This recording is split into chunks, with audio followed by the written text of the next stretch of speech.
Okay, friends, so let's go ahead and begin by reciting the Namo Tassa and the three refuges for those who like to join. Namo Tassa Bhagavato Arahato Samma Sambuddhassa.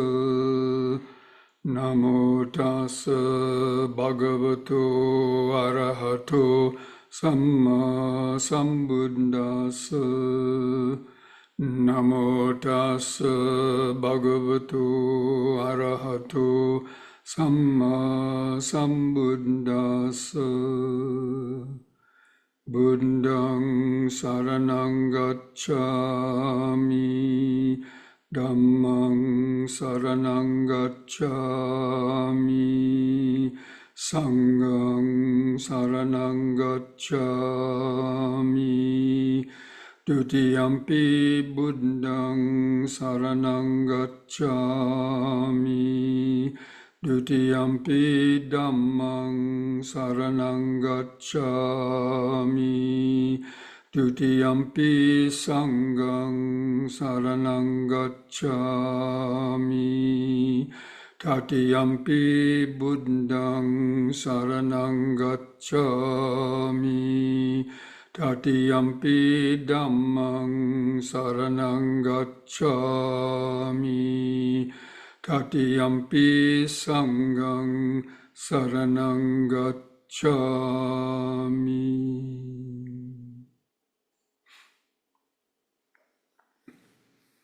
Oh, good evening, friends, to this Wednesday evening Dhamma discussion and meditation practice.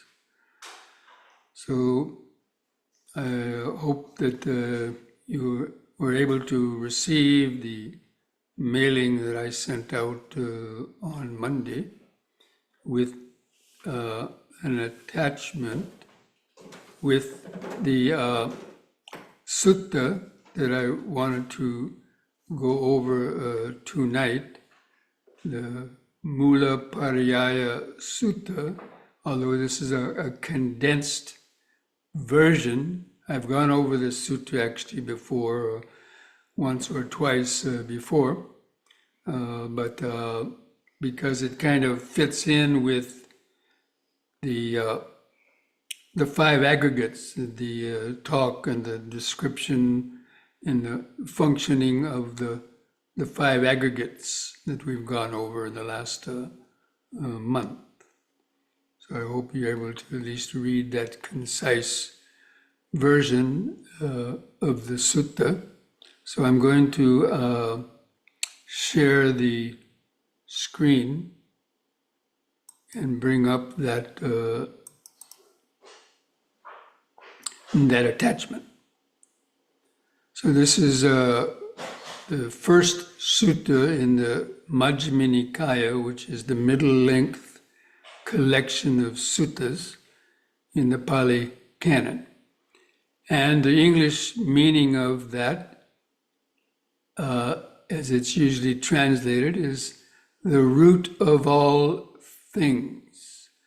And basically what the meaning of that is how the world arises in our mind. It doesn't mean the origin of the earth and solar system and all the things that are on it, but it's talking about because we experience the world through our mind primarily, and as the first verse of the Dhammapada, all phenomenon arise from the mind. Mind is their master, mind is their maker.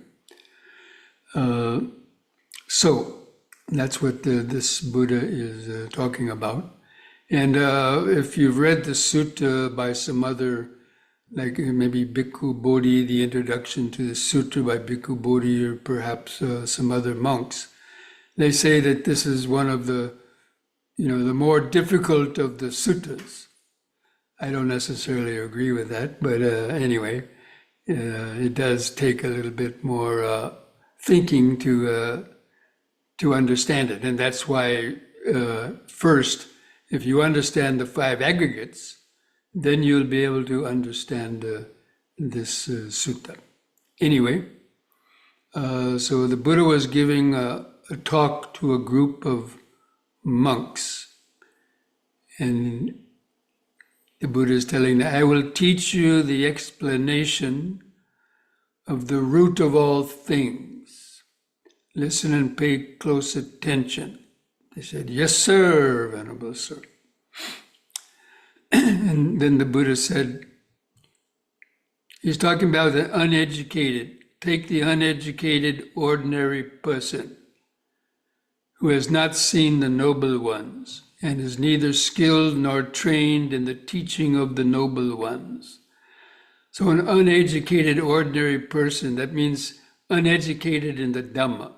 So it doesn't mean they haven't been to primary school or they graduated from, high school or even college for that matter, but uneducated in terms of the Dhamma. So he says, one who has not seen the noble ones, and that refers to people that have attained the stages of enlightenment. Never came into contact with Sotapanna, Sakadagami, Anagami, or Arahant. And they're neither skilled nor trained in the teaching of the noble ones. That means the teaching of the Dhamma, basically, the Buddha's teaching.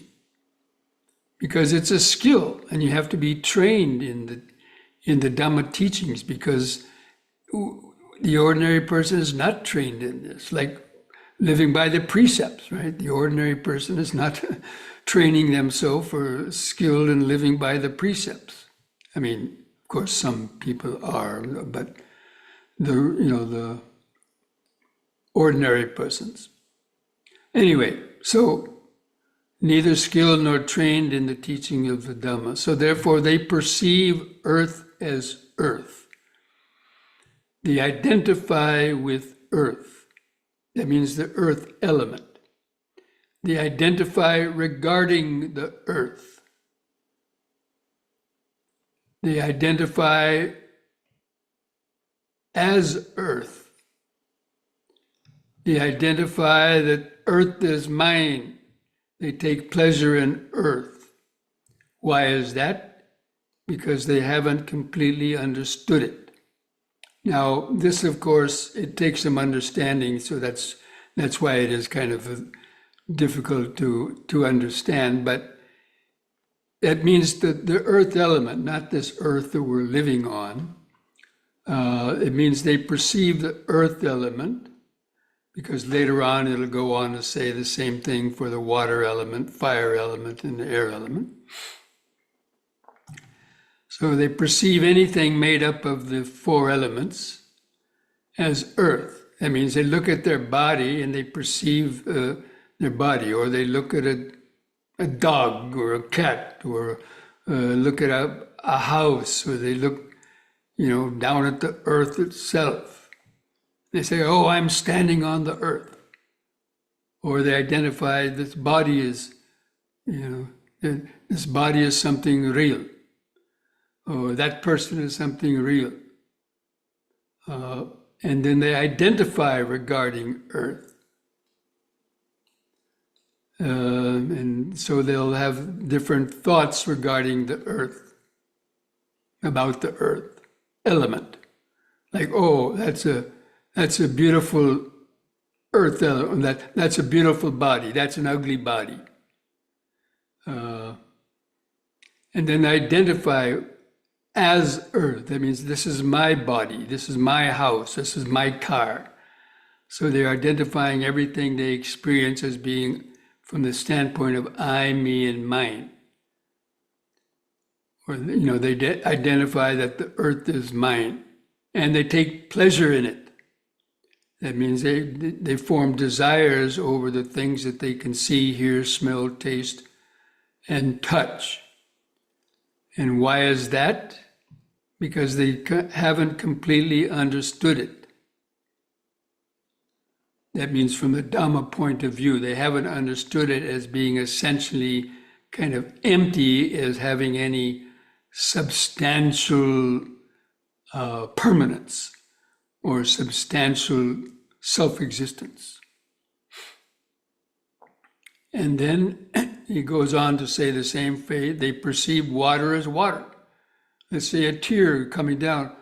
Oh, a tear is dropping down my eye. And then they identify regarding it. Oh, that's a tear. I must be sad or must be happy.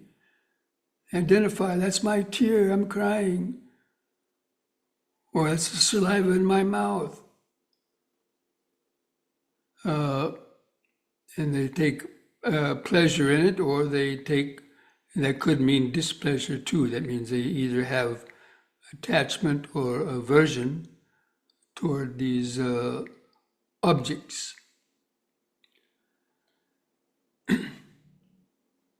And so it goes on to say with the fire element, with the air element. And why is that? Because they haven't completely understood it, I say. Now, if you read the whole sutta, after having said this about the four elements, they repeat all this with each of the four elements. Then it goes on to say, they identify with whatever they see, hear, taste, smell, touch, think. They identify with gods. They identify because the Buddha, at the time of the Buddha was there, the Brahmins, they believed in all these various gods, Shiva, Vishnu, Prajapati, Brahma, and so they identify and, I believe in Brahma, no, I believe in Shiva, get caught up in likes and dislikes and beliefs or non-beliefs, because again, they haven't understood it. So this is the ordinary person.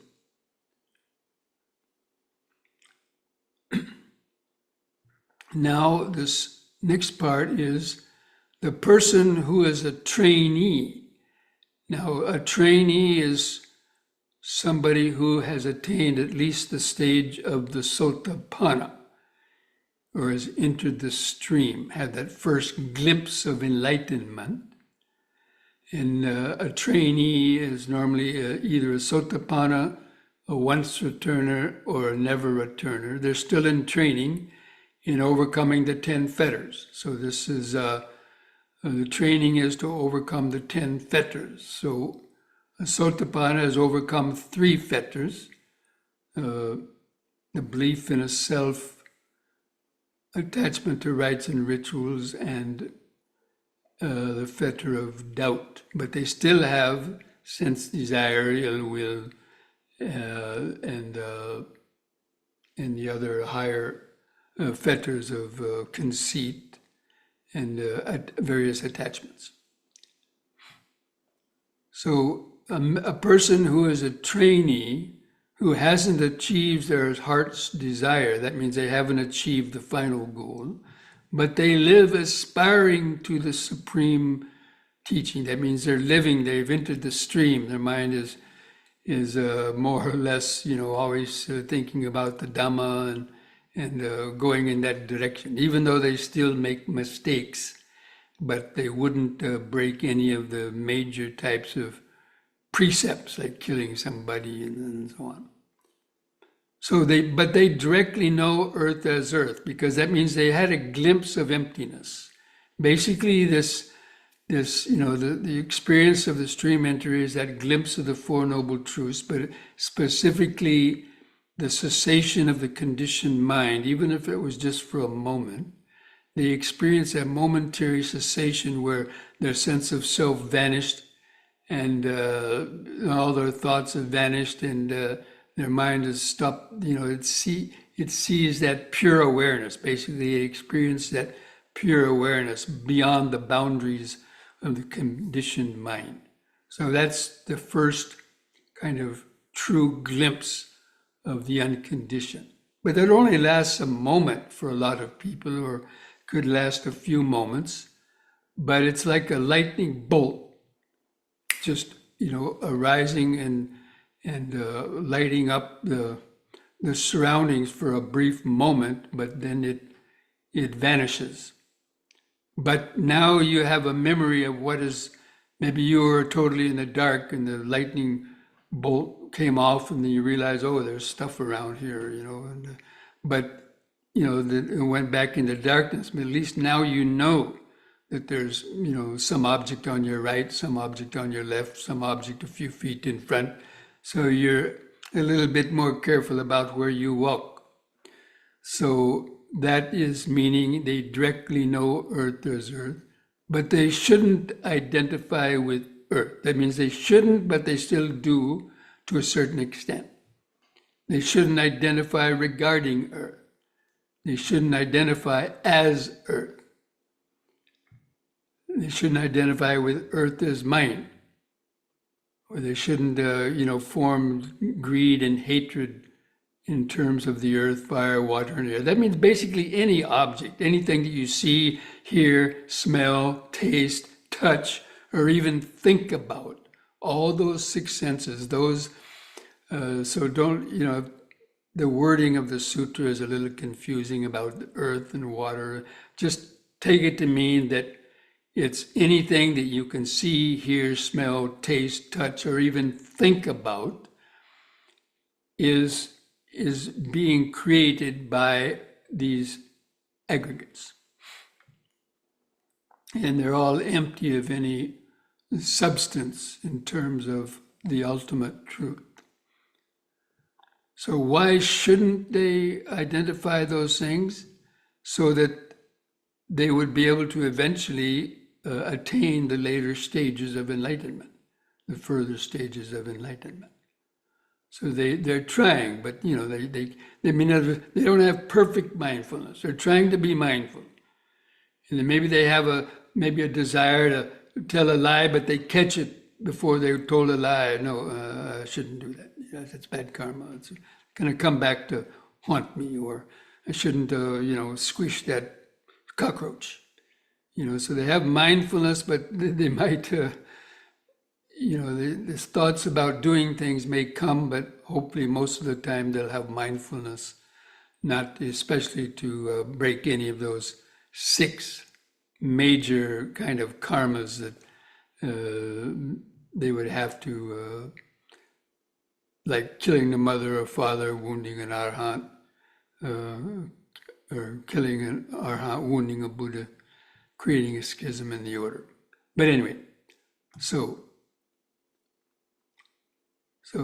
they they perceive earth as earth. They perceive, a man as a man and a woman as a woman, but they shouldn't identify and cling to these things.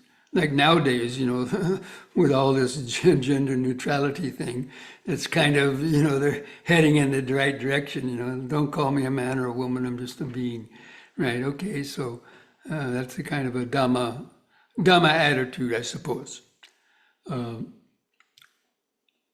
Anyway, that's another issue. So here they go into after directly knowing earth, fire, water, and air as being any elements of the world, then even the gods, which are you can't see them, but you think about them. So you think about God. People are attached to God. Oh my God, or this creator, Brahma, the various. Dimensions of even the jhanas, the dimension of infinite consciousness, infinite space, nothingness.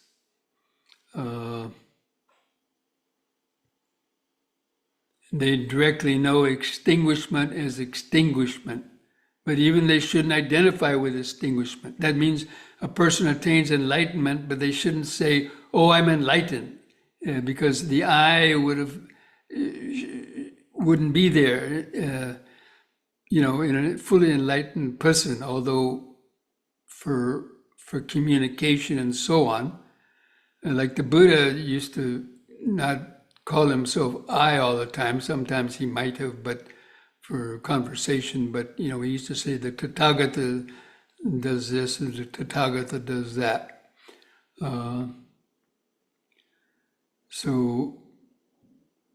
Or they shouldn't take pleasure, in extinguishment or so on, because that would, be clinging to the sense of I. So why is that? They do it so they completely understand it, because a Sotapanna still might think those things, but they shouldn't do it, but they still might do it. Because they're hoping to gain enlightenment in the future. So that is the ordinary person, and then the trainee. Now then you have the mendicant who has attained, this paragraph 7 refers to the person who has attained arhatship, who has attained full enlightenment, but not the Buddha. Not this, to the extent of being a Buddha, but you can say he has completed, the Arhat has completed the spiritual journey, done what had to be done, laid down the burden, achieved their own true goal,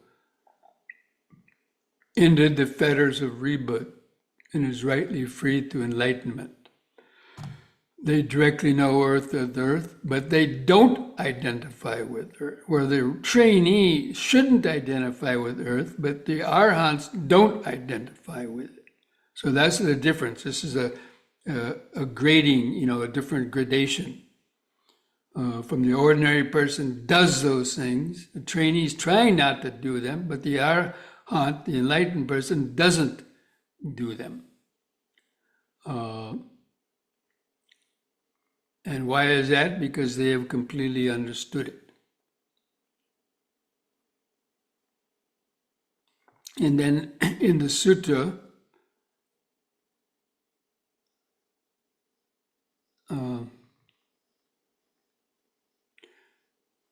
then this last, number 10, whereas they have understood that relishing is the root of suffering, and that rebirth comes from continued existence. Whoever has come to be will get old and dies and suffer. That's why the realized one with the ending, the fading away, cessation, giving up and letting go of all cravings has awakened to the supreme perfect awakening. And that is what the Buddha said. But the mendicants were not happy with what the Buddha said. Now this is interesting. Somebody asked me when they read this, they were wondering why the Buddha said that. Because at the end of all the other suttas, most of the sutras, it said that the monks were happy and elated with what the Buddha said. Now at the end of this sutta, it says the mendicants were not happy with what the Buddha said. So this takes some explanation. And you can read it in the footnotes or the commentary. But see, the Buddha was talking about even not clinging to Brahma and the various gods and so on. So a lot of the monks at the time, in the early years of the Buddha's teaching, a lot of Brahmins who were Brahman ascetics, like even Sariputta and Moggallana, they were also following this Brahman ascetic tradition, but they gave it up and followed the Buddha and attained enlightenment. But there's some who still clinging on to their beliefs, and the Buddha was kind of criticizing them. Criticizing these beliefs, Brahman beliefs, and people are clinging to the idea of various gods and Brahma, and even there's the idea of Brahma ahasmi. I forget the phrase now, but anyway, I am Brahma, or I am God, whatever. So there was a kind of a clinging, and the Buddha was, wanting them to give up even that kind of identifying with being Brahma, or being clinging to their belief in these gods and so on. So that's why the mendicants were not happy with what the Buddha said. So again, this is just a condensed version of the sutta, and I would recommend that for those who have access to the whole sutta, you can look it up easily on Google. Just Google the Mula Pariyaya Sutta. Anyway, so that is the meaning of this sutta. So really, it's talking about the aggregates, because the five aggregates, the first of the five aggregates, so I'm going to, is basically, the four elements. The element of, the rupa dhatu, anything comprised of the four elements is the aggregate of form. So any of those forms I mentioned. So that's why the first section of the sutra is the uneducated ordinary person, one who has not seen the noble ones. So the average person walking out of Walmart or Home Depot, or probably 95% of the people that you see would be considered to be uneducated ordinary persons who have not had a glimpse of the truth. And they, just are clinging, to everything. Now, so in that, when one sees the emptiness of the five aggregates, then, the sotapanna, that's what they experience, a cessation of those conditioned aggregates. And so they've seen them. And so therefore they perceive things, but they shouldn't identify them and shouldn't cling to them. But in ordinary language, we have to, we take things for granted and real okay, but when it comes down to the clinging and you start to have negative thoughts about things and greed and hatred, and that leads to, breaking the precepts, stealing, lying, cheating, killing, intoxicating the mind, it leads to the suffering because one is tightly clinging to these things. So the person who's attained the stream entry, they're trying not to do that because they understand the difference between what they were before attaining stream entry and now the wisdom that they had that comes from having attained stream entry. So they're trying their best now. That's why they're living by the 5 precepts and so on. Okay, friends, I'm going to sort of stop this sharing now and come back to a regular screen and see if anybody has written any chat questions about any of this. But I see no one has written any question in the chat box. So based on what we were just going over, or through any of your experiences in meditation the last couple of weeks, if you've been trying to, pay attention to the aggregates and how they grabbed your mind during the last week and had any insights into that, then, feel free to, if you have any questions or about any of that, you can raise the golden hand or just ask a question if you like.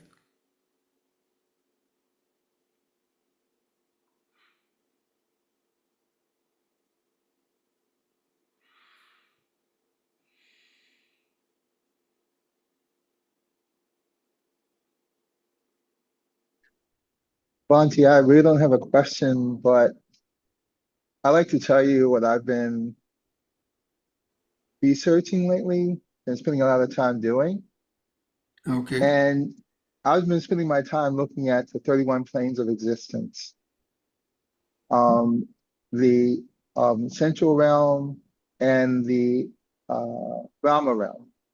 The 4 levels below us, hell, asuras, hungry ghosts, I forgot one, hell, In the asuras, world. hungry ghosts, and animals. And then humans, and then above us, the 6 layers above us. So I've been very interested, and I didn't realize that we were actually doing this. I've been very interested in rebirth, whether or not I can become a once returner. And I realized that what we've been doing, our meditation and the jhanas, is preparing us for a possible rebirth. If we practice dana, generosity, morality, and wholesome acts, we can end up in the 6 levels above us, the Deva realm, but still in the sensuous realm, still having senses. If we're fortunate enough to practice the jhanas, first, second, and third jhanas, we can have a rebirth in the Brahma realms, where we have no sexual gender, we have no desires at all. But the problem is that we may not study the Dharma. That's the issue there. And then if we're really lucky and end up in the pure lands,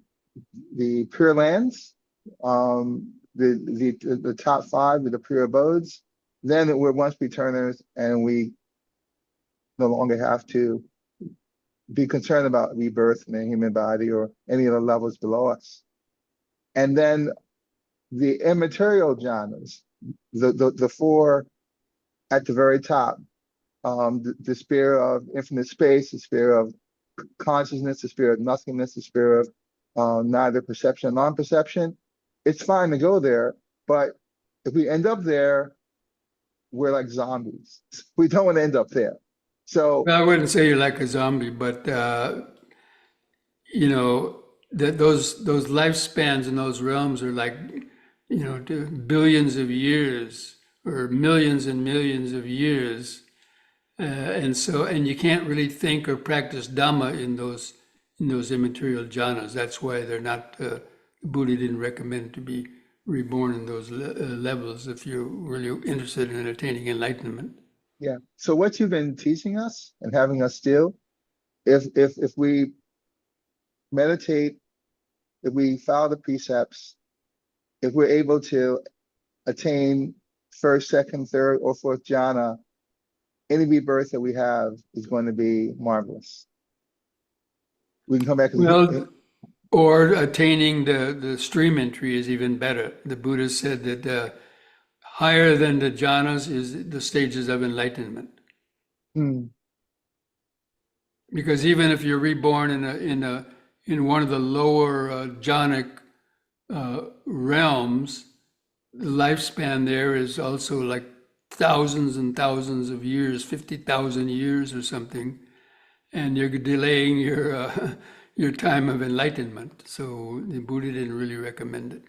So, but we know if we are lucky enough to become a once returner, we're definitely in the Pure Land. I mean, so that's No, and if you, Sotapannas can be born as devas, like are born as devas. so that would be the realm above us, two realms above us. Deva. Yeah, I wouldn't call them, they're not pure abodes, but they're deva realms, where, they're experiencing a lot of happiness, but they still have forms of fine light and so on. And they Yes. can, and it said that they can practice Dhamma to a limited extent there. That's why the Devas, if you read the suttas, Devas came to listen to suttas, sermons from the Buddha. Yes. Yes. Because they appreciated that, and a lot of them were the disciples of the Buddha that were reborn because of their attained stream entry. They were reborn in the Deva realms due to their good karma and so on. But even those lifespans are quite long too. But at least they could make some progress in the Deva realm by just listening to discourses of the Buddha. They have that power, some of them, to do that. Well, that's how I've been spending my time, and I think it's been worthwhile. Yeah, but I would say the best worthwhile is to gain the first jhana, but don't cling to it so much but use that in order to attain at least sotapanna or even the further stages, even in this life. That's Right. what I would recommend. Yeah, those five levels are called the pure abodes, not the Pure Land. So I was confused in that a little bit. But anyway, thank you for listening, and I'm feeling very good about where I am. So Well, that's thank you. good. That's good. Okay, now there's a chat in here and it says from the sutta, dimension of infinite space, infinite consciousness. Does it mean that a stream enter needs to have attained the fourth jhanas? No. You need the fourth jhana in order to attain the dimension of infinite space, but the Buddha is not saying that you should attain the dimensions of infinite space or the other four. Those are not needed to attain enlightenment. But yes, you need to attain stream entry. And there's some debate amongst various monks and scholar monks about the four form jhanas. But yes, if you read the Eightfold Path, the right concentration refers to the attainment of the first, second, third, and fourth jhana. Now, if you attain the first jhana, this is just my sort of opinion, then that would allow you to attain the stream entry level. But if you practice concentration and you can attain the second jhana, and then you develop insight, that may be enough to actually, you could go straight and develop, reach the level of a once returner, even bypass the level of a sotapanna. And if you had practiced been able to attain the third jhana just through purely concentration, but then you use that to develop insight, you might be able to attain the stream of the state of a never returner with the strength of the third jhana. And if you had attained that purified mindfulness and equanimity of the fourth jhana, one could attain the arhatship, even bypassing the sotapanna, the other three levels, or attaining those levels one after the other in the matter of, a few seconds, boom, boom, boom, boom, boom. But anyway, that's, kind of hypothetical and so on, and open to debate amongst various scholars, but I don't like to get into those kind of discussions. But yes, the four jhanas are needed because otherwise the Buddha wouldn't mention them in the Noble Eightfold Path. But you can attain those four jhanas through the practice of vipassana meditation. Now that's where a lot of confusion comes. You can attain those four jhanas by attaining what is called the vipassana jhana, and I've talked about those before. By developing moment-to-moment concentration, momentary concentration, and suppressing the five hindrances, then one can attain the first jhana, and then even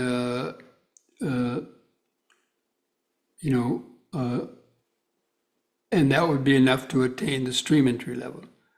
But if one has practiced the jhanas separately, one would be able to very quickly develop the insights. That's the main thing. Is the jhanas help you to more quickly attain those states of, the four stages of enlightenment. Okay, so I hope that answers your question. So a stream enter, I would say, needs to attain at least first jhana. But if you want to attain arhatship, I would say up to the fourth jhana. But anyway, people are different, and these are just some generalizations that what I've seen through my understanding and so on. Okay.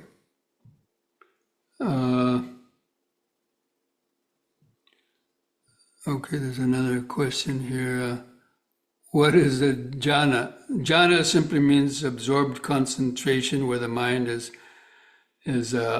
overcome the five hindrances and is fully established in the present moment on its object of concentration, like the breathing, or in the flow if it's vipassana jhana. But the hallmark is the five hindrances have subsided. That means sensual desire, ill will, sleepiness, doubts, and restlessness and worry. That's the hallmark of attaining the jhana. The mind becomes very bright and clear and established in the present moment, no longer thinking of the past and the future, and so on. So anyway, just briefly. So now I want to come back, and there was Jack Yuck has raised the golden hand here. So how do you pronounce your name? Yuck? Jacques. Jacques. Jacques. Okay. What is your question, Jacques?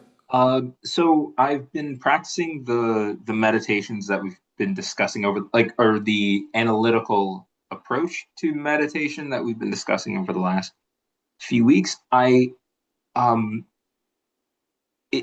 was an interesting, for me, reading this week's reading was how to get there from using the methods that have been described, right? Like if I'm thinking about something, I thought about, when I saw you at the Day of Mindfulness, you described sort of the idea that there's a kind of, if you don't get caught up in the different levels of the aggregates, it's almost like an Alka-Seltzer dissolving, and that you are sort of the sense of self, the sense of self and the attachment and identification to objects. Yeah, that's like the dissolving. And clearly that is what's being discussed in the reading that you share today, right? That's what the Buddha's communicating to the listeners, that when you reach this stage, you're sort of not getting caught up in these things. Right. For me, that's still, it's interesting because that's, for the most part, that is an intellectual process, right? If I'm meditating, I'm actually trying to, through my awareness, go through those stages and observe it, and then actually maybe return back to my butt is in a seat. I can feel my skin on my clothing and things like that. But it is primarily, there's still a lot of intellectual force in experiencing these layers. What it's my understanding is, based on the way the Buddha is almost describing it, is the goal is to reach a point where you're not using willpower to intellectually observe these things. This is just sort of, you've observed it so deeply and so truly that The it's wisdom is arising that understands it. That's called conformity knowledge. Conformity knowledge, where the mind is now conforming to the Dhamma. I see. And then you discuss that in some of the discussions, the materials that you shared probably a month and a half ago. So, is it just a matter of continuing to practice it so you get habituated, right? In the same way that the fourth aggregate, volition, is a habitual thing. So it's almost as if your volition becomes to move past volition, past consciousness, into sort of that no self state. Yeah, you have to, have this idea that none of these aggregates are I, me, or mine. And how does one move further along? It's just a matter of continual practice as things come up in life. Continue Well, to use you these. have to practice in daily life too. Not only when you sit and meditate, like practicing the M&Ms every hour,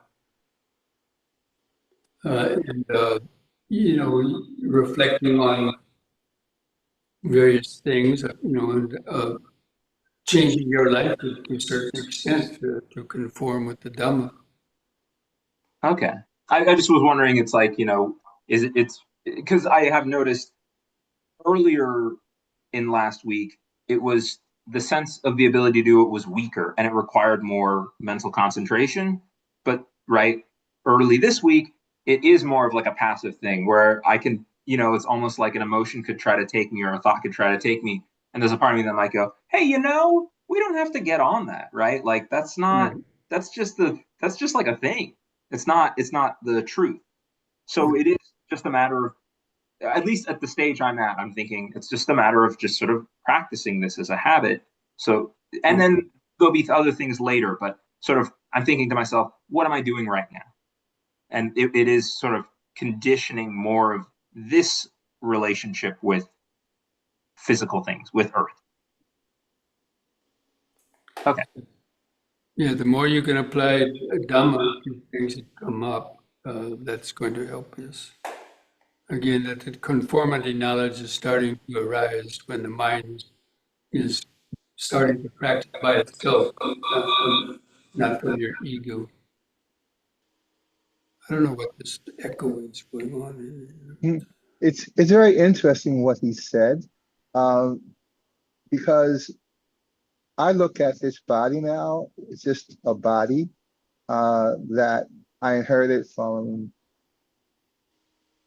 a male and a female. And I look at the consciousness as only existing because of my pre-birth ignorance and desire and karma. And it's just housed and working with this mind and body until one day the consciousness extinguishes itself because there's no longer any fuel to keep it going. That's it. I mean, that's how I see it now. Yeah. Ignorance and karmic actions is the fuel that keeps the mind going. Okay, friends, those are very good questions, and I think if there's no others, we will take a little break and then come back and have some yoga stretches and meditation. Okay, we'll see you back in a few minutes.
Okay, friends, stand straight, relax your shoulders and arms at the sides. Just gently close your eyes. Feel the feet pressing the floor. Feel your arms and hands hanging at the side. Feel the clothing touching the skin.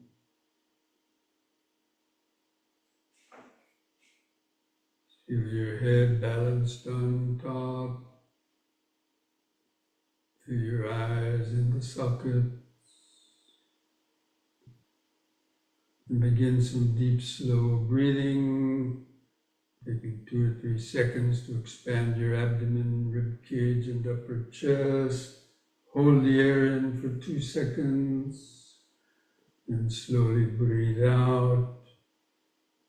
Take a few more deep breaths like that, cultivating this present moment mindfulness. Of breathing in, letting go of the past and future. Hold the breath. Breathing out, standing here and now. Feel the air go out. Breathing in, letting go of the past and future. Breathing out, standing here and now. Breathing in, feeling the whole body.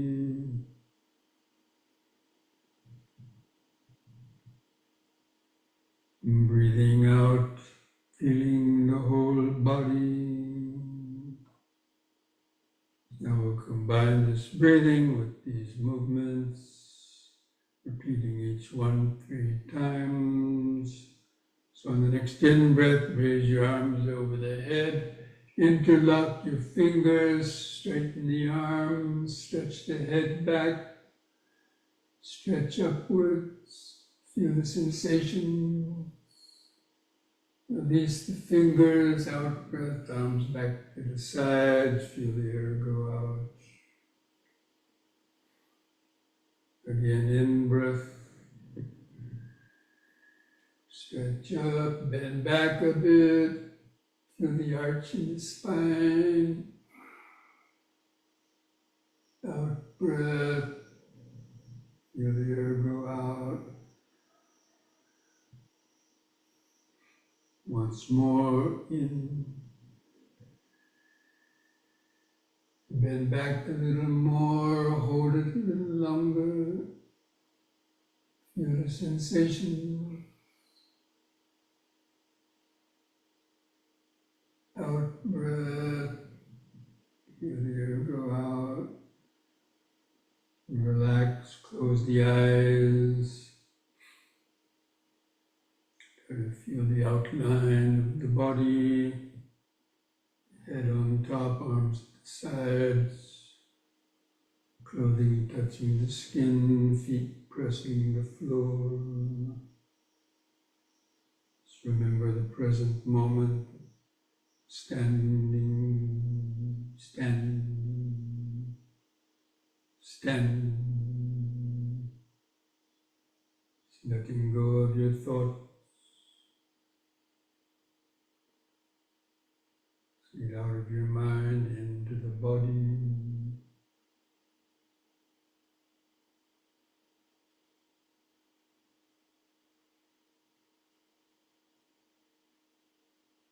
In the next in breath, lift up on the balls of the feet while raising the arms over the head in this way.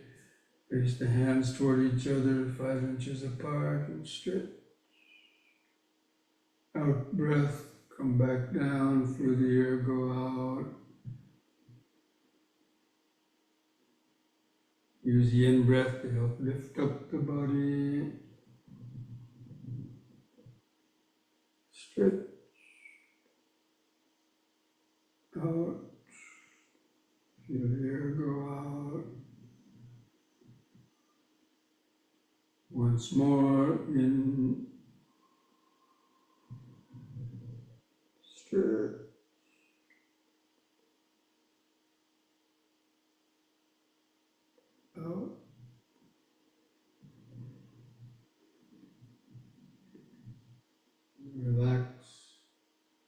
Close the eyes, keep feeling the body. Feel the increased sensations. Feel the outline of the body, clothing touching the outer skin, and the subtle sensations on or under the skin. Your aches or pain. It's the rupa, earth element. Perceive the earth as earth. Sensations of the body.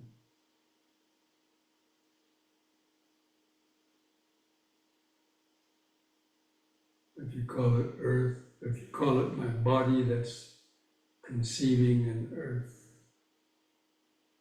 Conceiving the body as mine. So Sotapanna shouldn't do that, but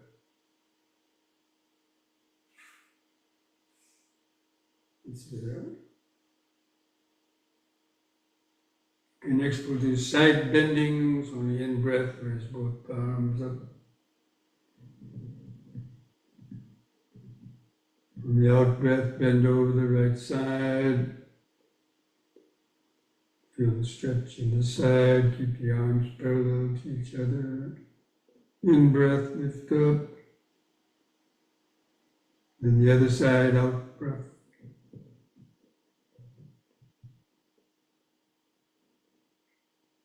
In, out,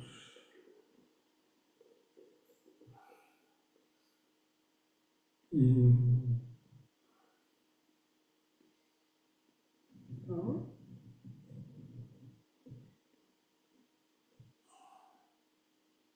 Once more to each side, hold it a little longer.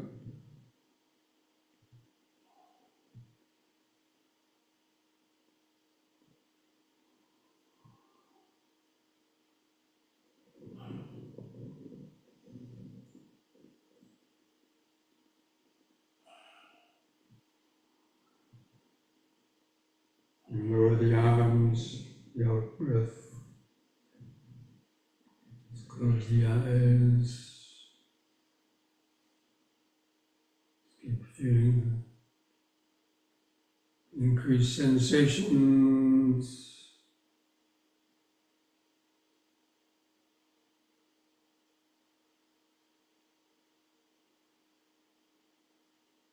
Just think in terms of the earth vibration.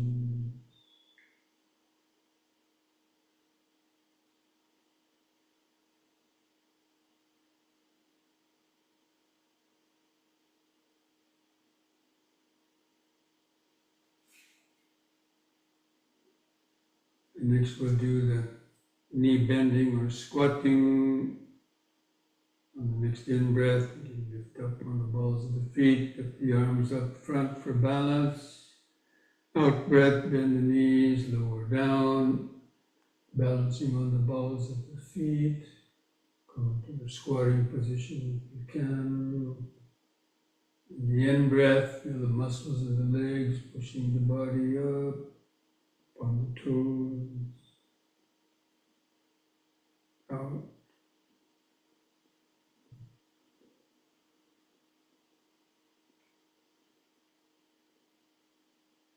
In.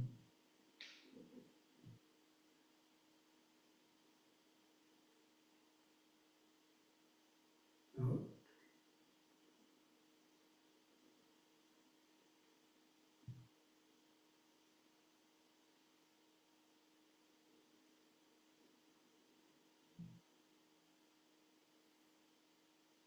And relax.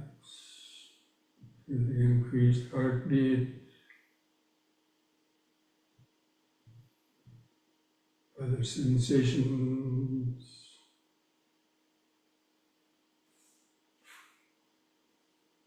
Earth vibrations.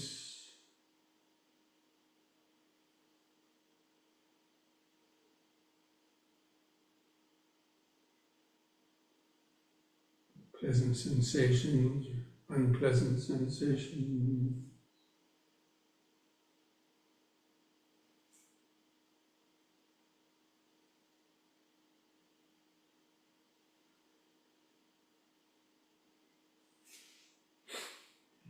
Now spread the feet apart, about 3 feet.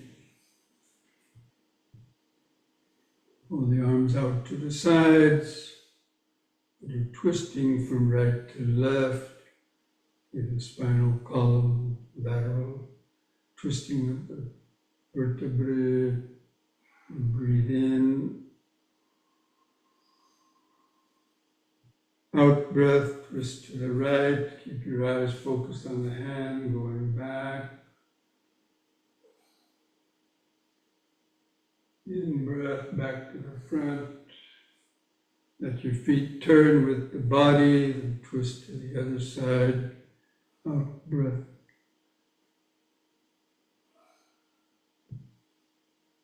In. In. Out.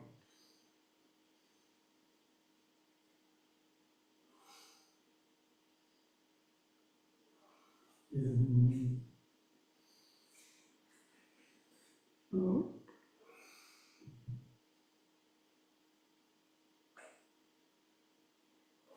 Once more to each side.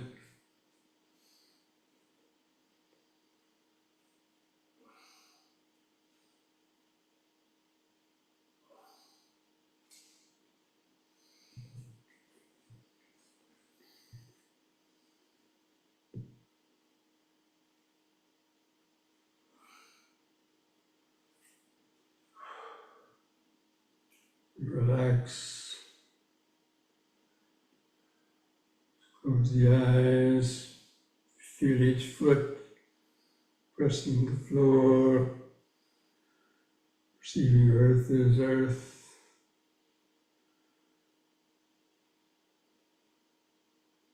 Element of hardness.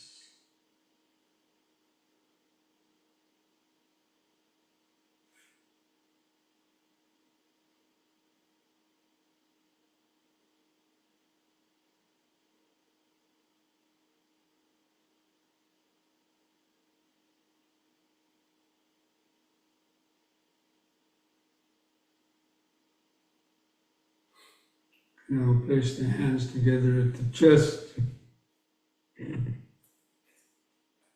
In breath, hands over the head.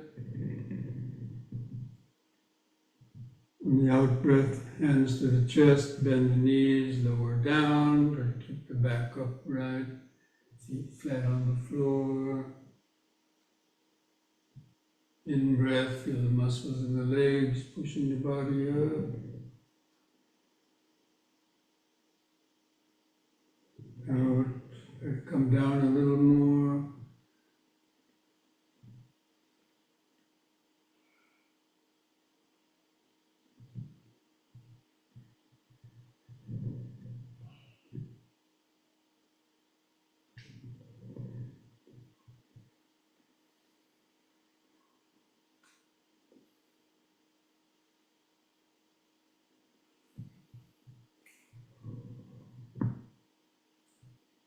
The out breath.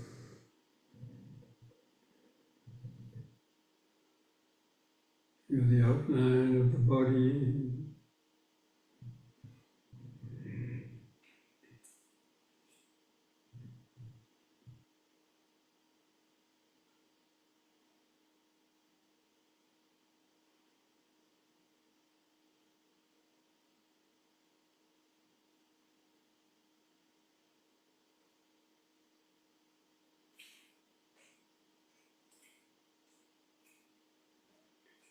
Try to spread the legs a little wider apart.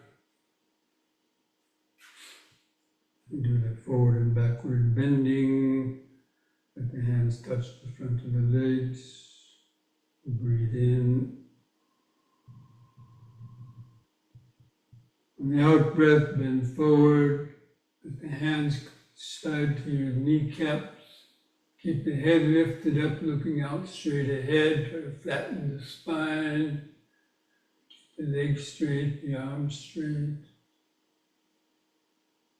In breath, lift up. Move the hands under the buttocks for support. The out breath, bend back. Keep your eyes open, look at the ceiling. Feel the arch in the spine. In breath, carefully lift up. Second time, forward bend. Let the hands come below your knees. Feel the extra stretch in the leg muscles. The bones in the lower spine stretch out. In breath, lift up. Again, the back bend, be careful.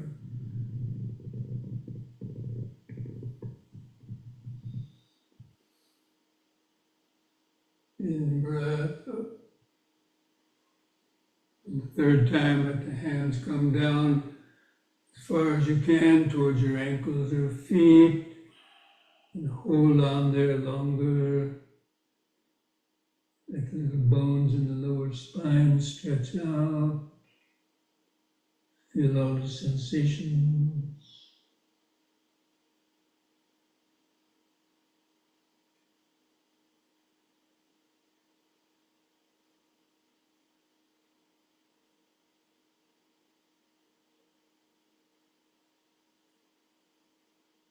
Then begin lifting up. Be careful. And once more, the back bend.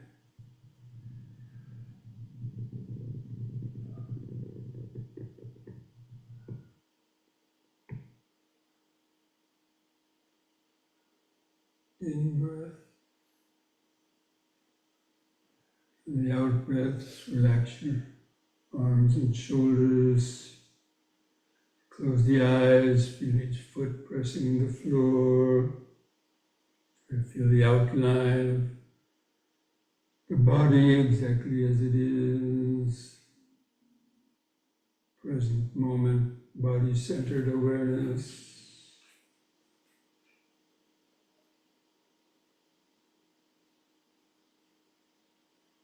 And the clothing touching the outer skin. Other sensations under the skin, heartbeat, pulsation.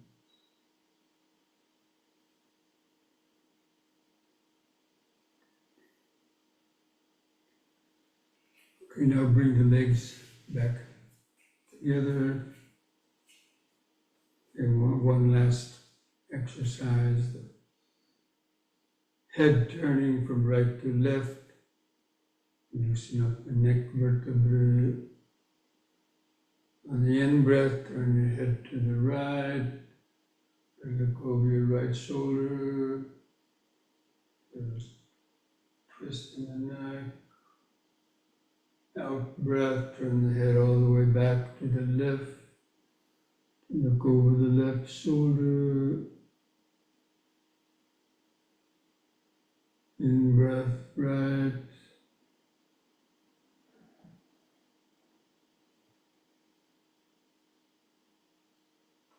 Out left.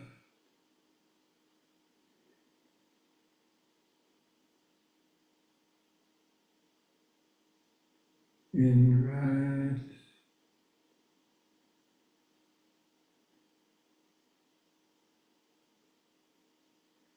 Left.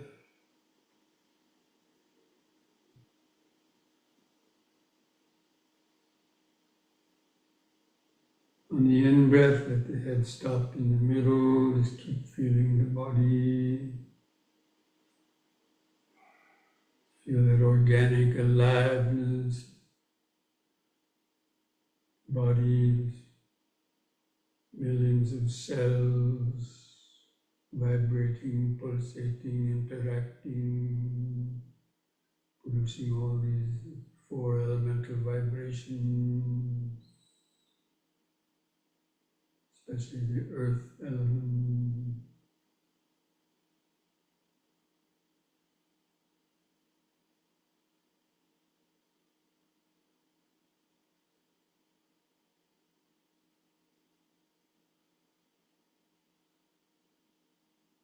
Try not to conceive in the earth, thinking, oh, this is my body, earth vibration.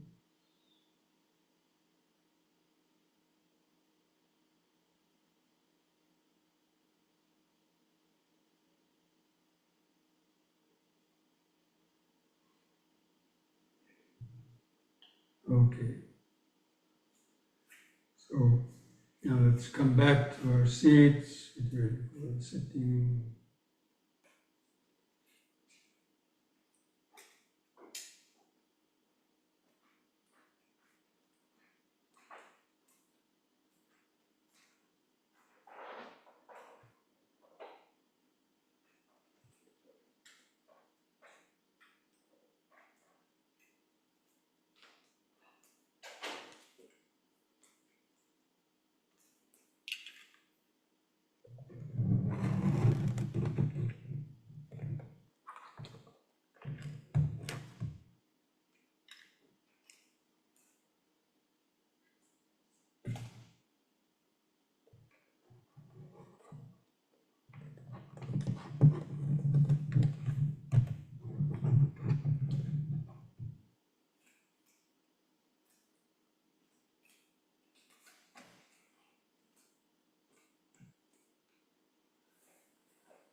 Just get comfortable in the sitting posture.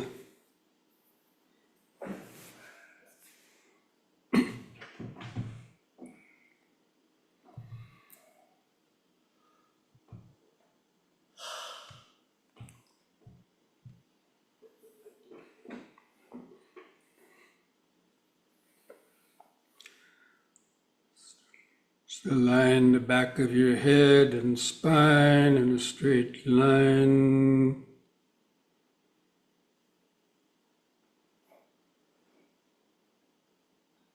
Just gently close your eyes. Feel the head balanced on top of the spinal column. Just keeping the chin lifted up level with the floor.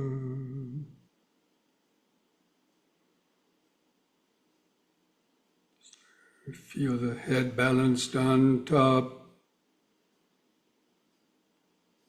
Feel your hands touching together in the lap or resting on your legs.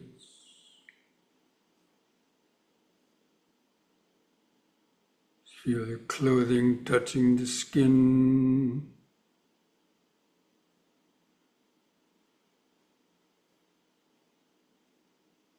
Try to feel the natural inward curve of the lower lumbar spine.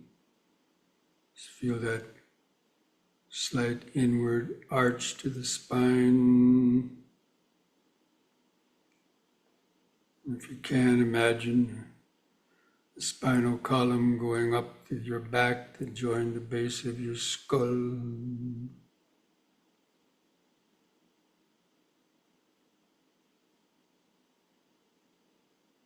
Feel the head balanced on top of that spine.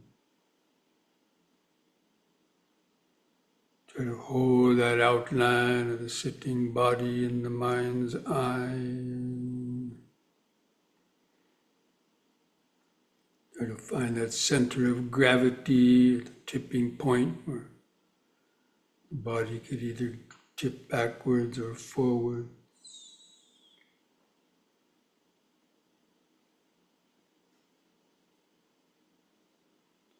Just imagine sitting like a Buddha image, developing the Buddha's awareness, feeling the outline of the body.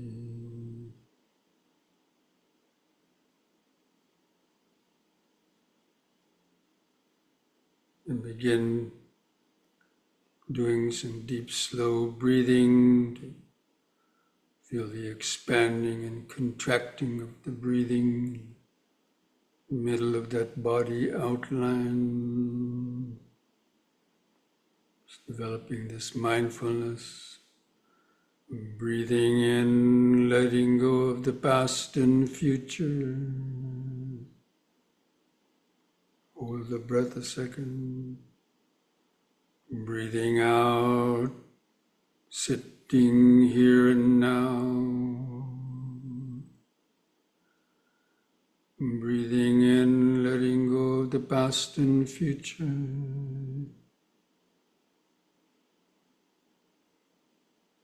Breathing out, sitting here and now. Breathing in, feeling the whole body.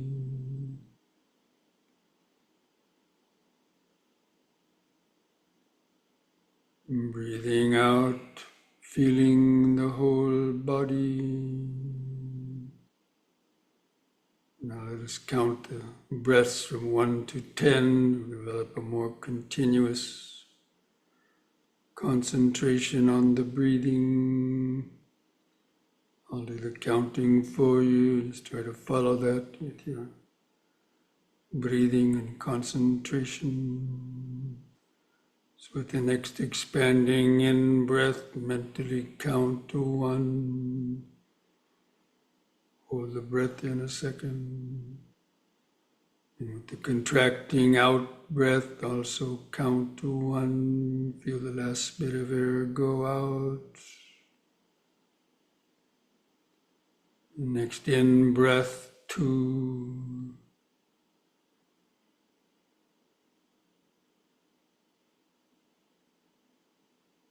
Out breath, 2.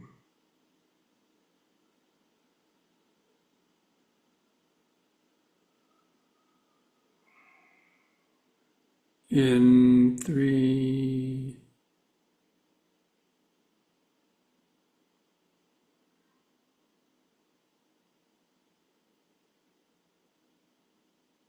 Out 3.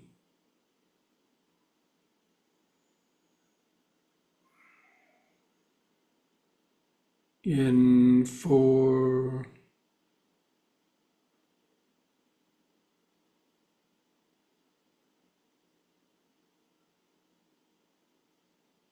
Out 4.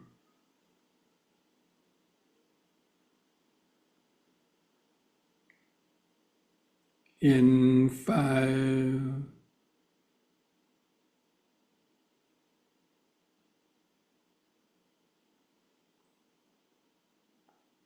Out 5.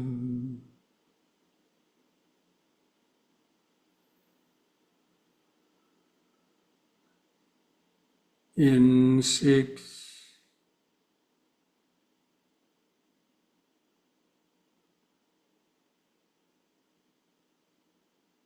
Out 6.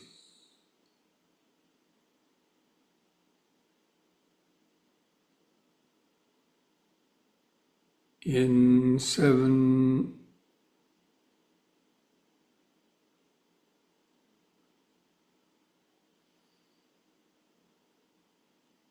Out 7.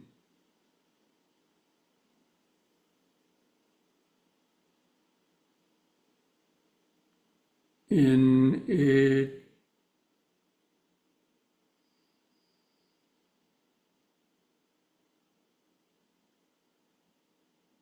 out 8,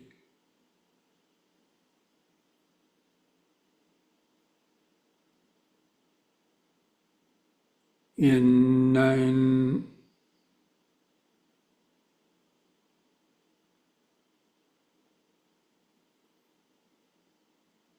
out 9,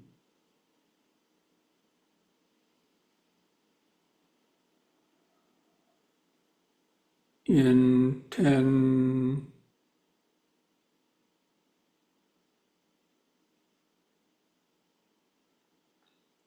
out 10. Follow that out breath all the way down to the end. Feel the last bit of air go out. Then relax, pause a couple of seconds. Let the breath come back in under its own power without controlling it.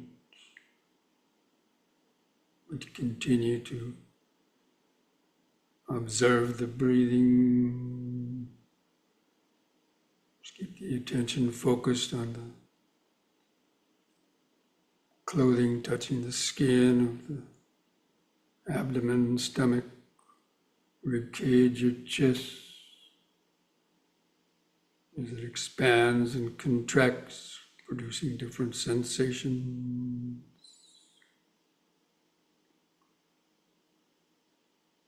And just knowing when the breath is coming in and knowing when the breath is going out.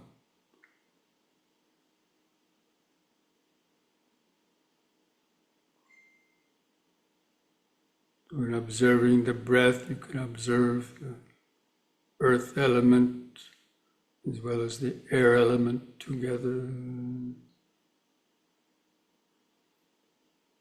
Earth element is the clothing rubbing against the skin. The air element is the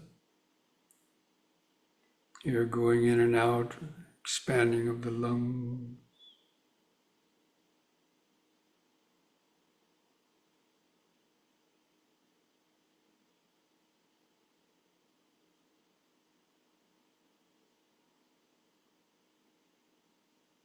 Movement, vibration.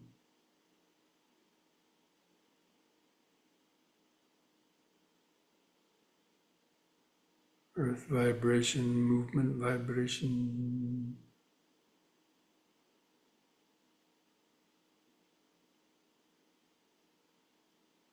Just cultivate that understanding.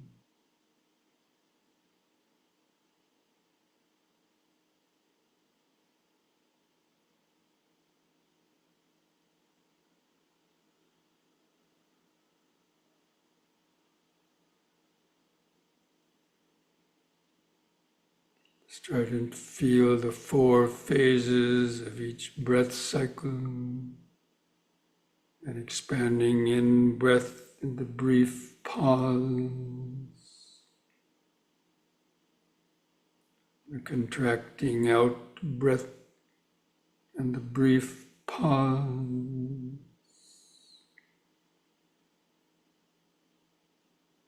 Just over and over and over again. Be like a scientist looking down through a microscope, observing an experiment.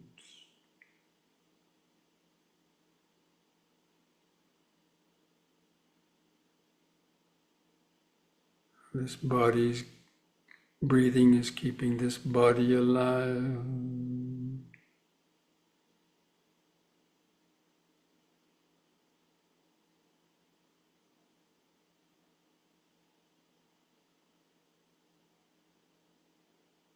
Bringing in oxygen, charging up the cells of the body with fresh oxygen.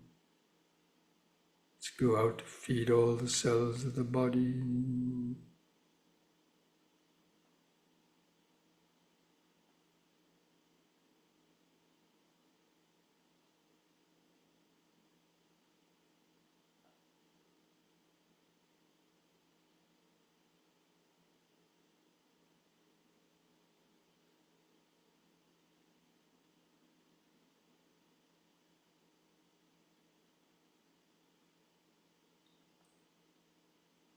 Just continually remembering sitting, out, sitting,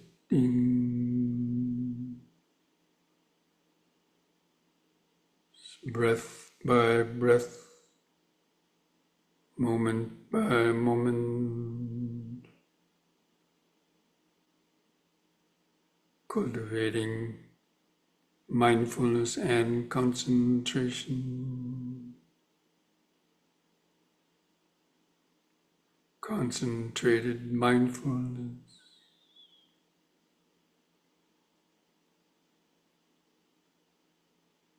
Mindfulness is feeling all the different sensations coming and going of the breathing.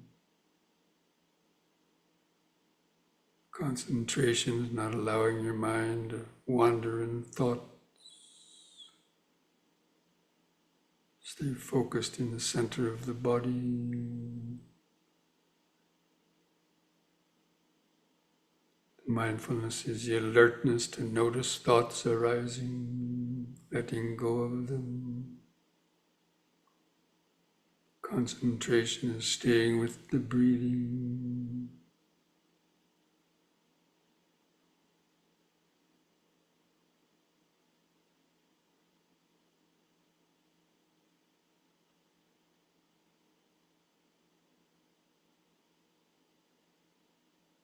Developing the vipassana jhana,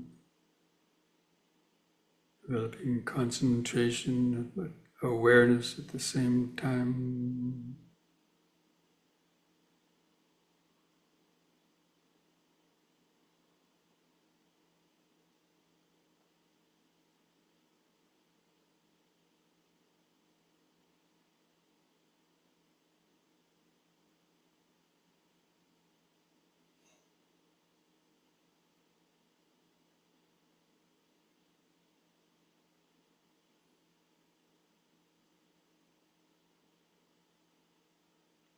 Just noticing how each breath is different, sometimes longer, sometimes shorter. Pauses between the breaths, longer or shorter. It's always changing.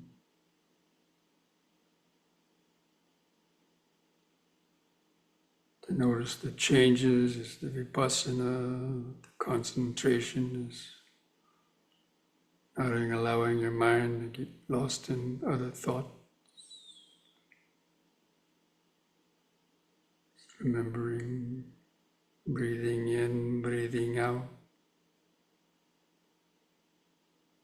sitting. Try to hold that outline of the body in the mind's eye.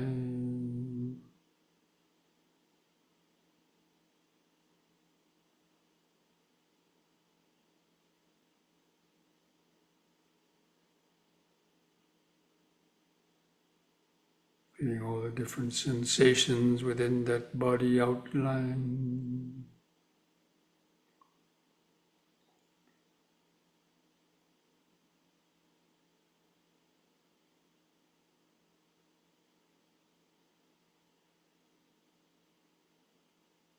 The outline of the body is the concentration. Mindfulness is noticing the sensations within that concentration. Body sensation, thoughts moving through the mind.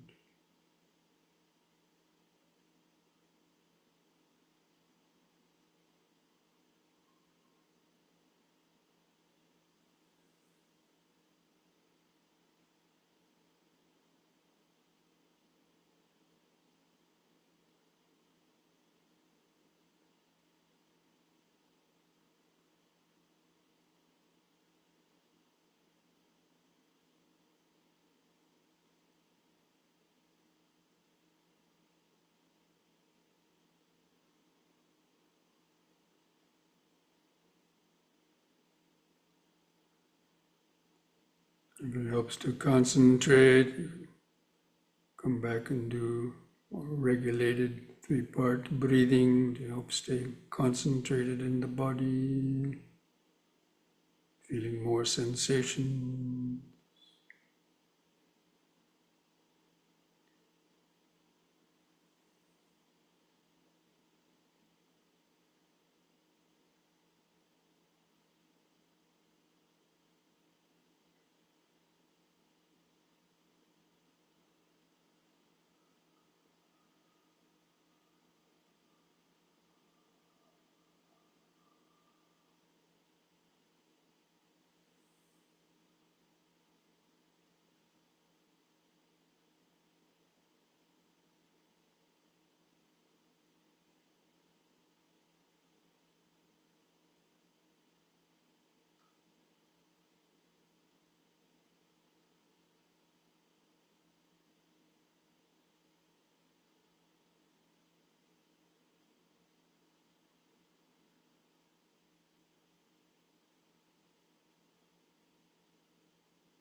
You catch the mind lost in thoughts, recognize it as thinking, or lost. Take a deep, slow breath. Bring the mind back into the body. Back to sitting. Out, sitting.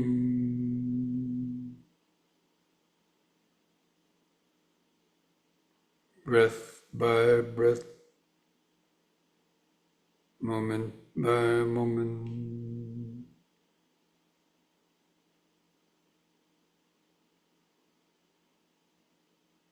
Balancing concentration and alert awareness.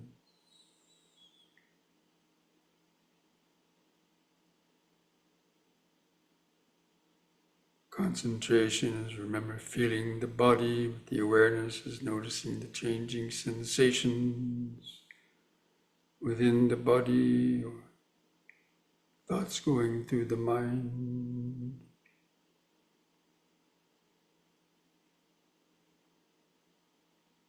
Flow of present moment awareness.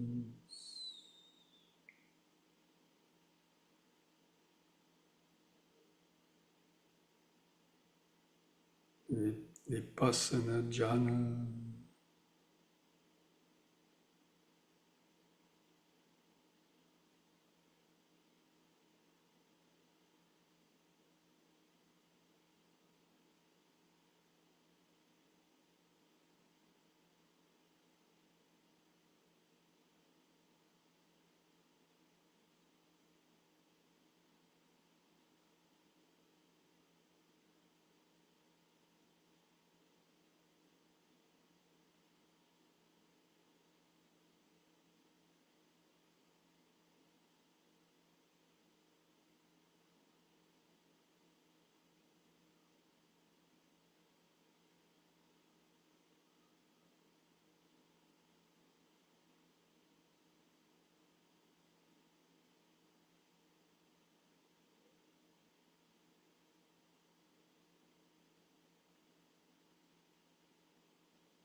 Breathing in, sitting.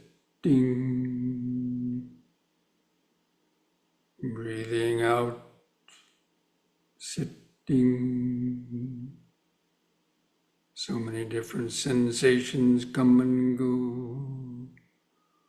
5 aggregates come and go. Perceptions, thoughts.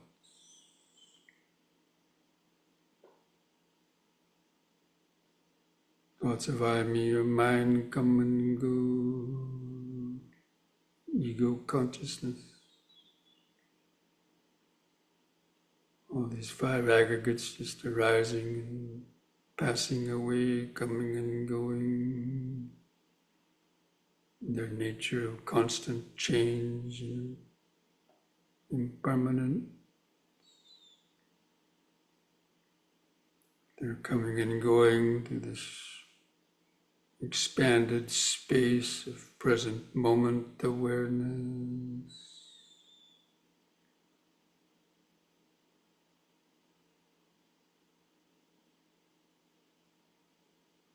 Concentrated awareness. Mindfulness is not allowing anything to stick in the mind.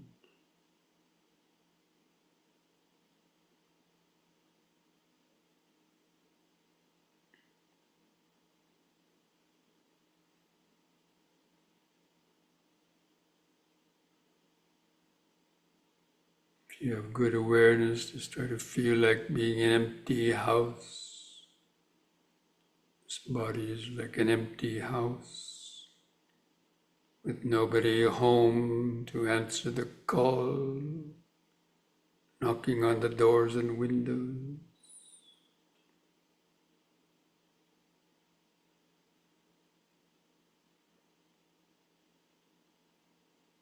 But there's a sensitive microphone in the house that knows but doesn't know.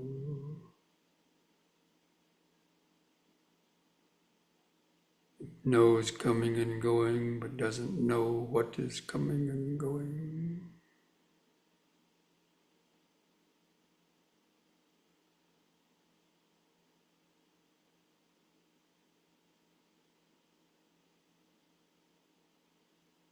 That is the Vipassana jhana.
Sabbi sankhara anicchati yada panyaya pasati atanibindati dukhi esamango visuddhiya.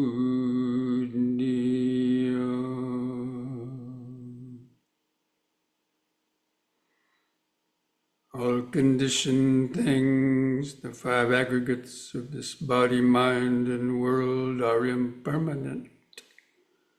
They arise only to briefly last, then vanish.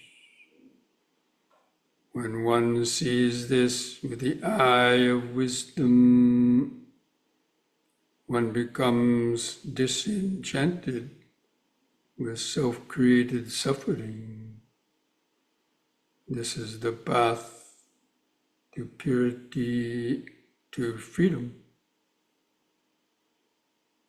Thus spoke the Buddha.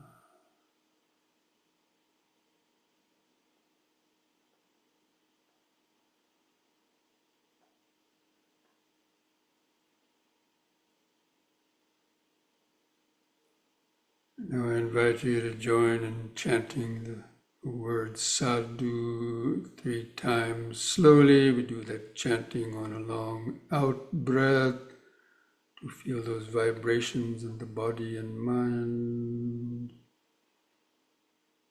So take a deep breath.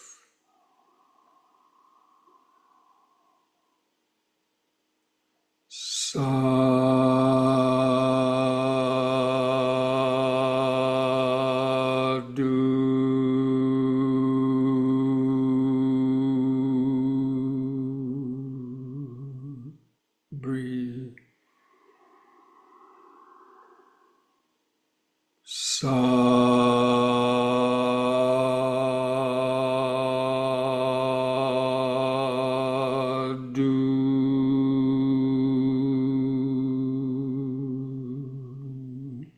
Breathe.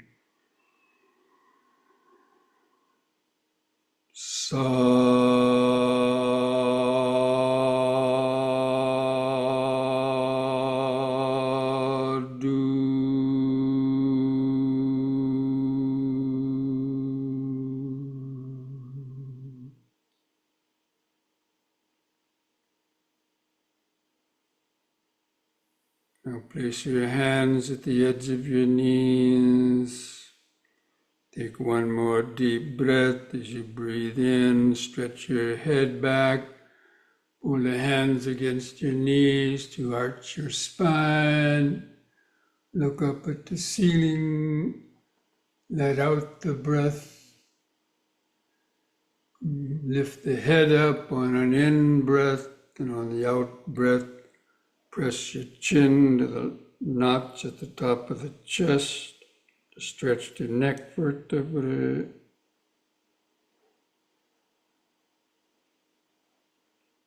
And lift the chin up level on an in-breath. Relax on the out-breath. Put a smile on your face.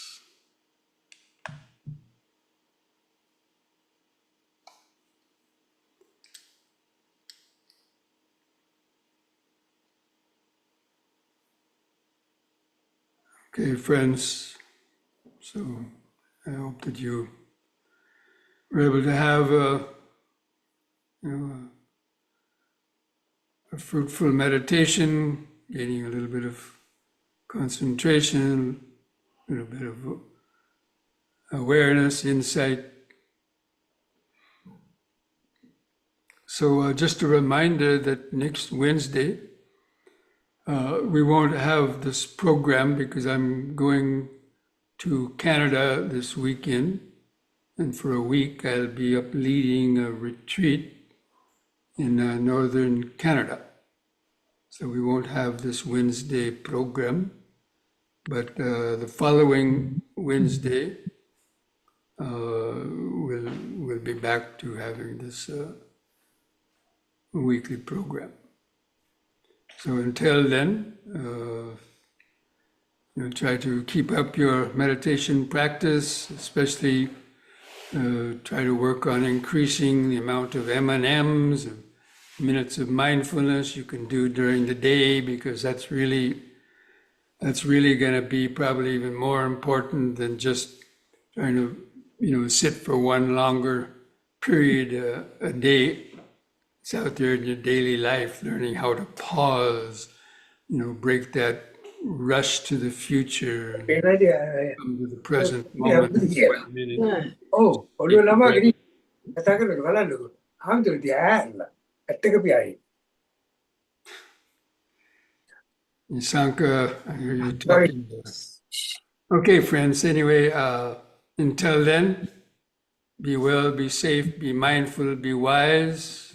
And Namo Buddhaya. Namo Buddhaya. Thank you, Bhante, so much. You. Have a great trip. Thank Have you. a wonderful, wonderful Thank you, trip. Bhante. Be safe. Thank you very Blessings, much. Bhante. Thank you. Thank you, Bhante. Safe trip, Bhante. Welcome to Canada.